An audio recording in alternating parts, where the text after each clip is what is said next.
Love and Gift ou l'art original d'offrir des cadeaux à ses invités. C'est le pari osé que s'est lancé Marina Gay il y a 2 ans. Femme active et déterminée, fondatrice de la société, elle a su prendre son destin en main. J'ai 47 ans, 2 beaux enfants. Mon parcours scolaire, enfin universitaire, j'ai un bac +2 action commerciale que j'ai après beaucoup agrémenté avec des études que j'ai fait en parallèle, notamment des études de finance, puisque à l'heure où je vous parle, je suis encore gestionnaire de patrimoine dans une grosse banque française. Et parallèlement à ça, depuis 2 ans, j'ai monté donc Love and Gift.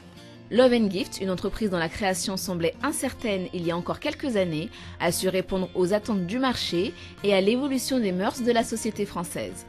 Ce concept à l'origine anglo-saxon, donné à ce que l'on reçoit, est de plus en plus pratiqué outre-Atlantique et devient coutume courante pour de nombreux Africains et Européens. Voilà un concept qui est naissant, enfin qui n'existait pas, qu'on implante. Donc c'est un pur import. On le fait, bien sûr, on lance en octobre 2008. Bon, étant dans la finance, moi ça me parle, c'est quasiment le début de la crise. Un marché naissant, un concept qui n'existe pas, enfin tout ce qu'il faut en fait pour que ça ne marche pas, pour que ça plante. Et au demeurant, on se rend compte que quand on prend les choses en main, ben voilà, les chiffres sont là, les commandes sont là, les clients sont là. Love and Gift est plébiscité, donc je pense que oui, c'est un marché qui est porteur. Autre particularité de l'entreprise, c'est également une boutique en ligne. Les articles y sont exclusivement disponibles via Internet. Un système de vente efficace qui permet de se distinguer davantage de la concurrence déjà peu présente sur ce secteur.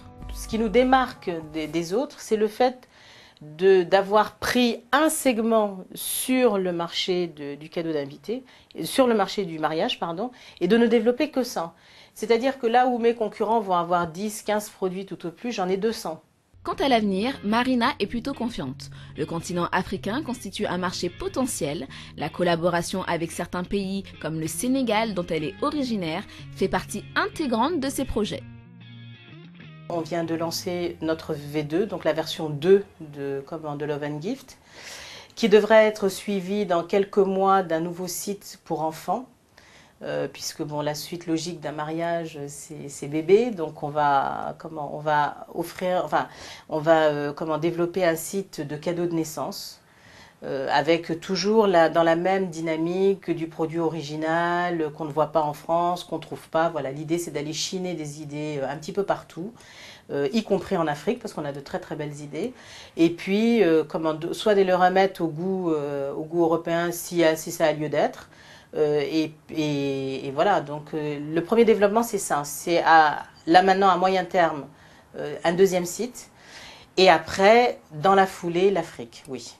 Je vais travailler en collaboration avec une pharmacienne sénégalaise qui a développé une ligne qui est juste merveilleuse. Avec tout juste 2 ans d'existence et plus de 400 articles pour la France, dont 150 prochainement disponibles pour le marché africain, Love and Gift est en phase de croissance.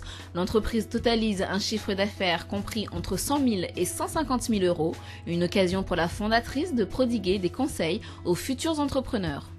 Quand on a une idée, il faut bien sûr la poursuivre. Il faut sans arrêt se remettre en question et se mettre face au marché. Et ne pas se laisser disperser, ne pas se laisser, presque influencer par ce qui se passe autour. Et puis ce qu'on peut vous dire, ah mais tu fais du cadeau d'invité, mais tu devrais faire ci, tu devrais faire ça. Ben non, mais moi j'ai décidé que je ne ferai pas ça. Moi mon concept, je l'ai pensé comme ça et il sera comme ça, point. Les autres le font et ça marche, tant mieux pour eux. Moi j'ai décidé que ça serait ça. Et de toujours garder sa lignée, voilà. Et puis après, il faut quand même, quoi qu'on dise, une dose, un petit peu de chance dans tout ça, quoi. Forte et fière de son expérience, Marina Gay compte bien ne pas s'arrêter là. Le but de Love and Gift, c'est tout simplement d'être incontournable sur le cadeau d'invité. C'est-à-dire qu'on va continuer à développer des lignes sur le cadeau d'invité, exclusivement, et rien d'autre, pas de déco, pas d'accessoires, de table, de coussins de mariage, de choses comme ça. C'est pas notre créneau. Nous, notre créneau, c'est le cadeau. Et à ce titre, d'ailleurs, il y a 3 nouvelles lignes de cadeaux qui arrivent. Prochaine étape, diversifier sa gamme de produits et l'étendre au monde entier.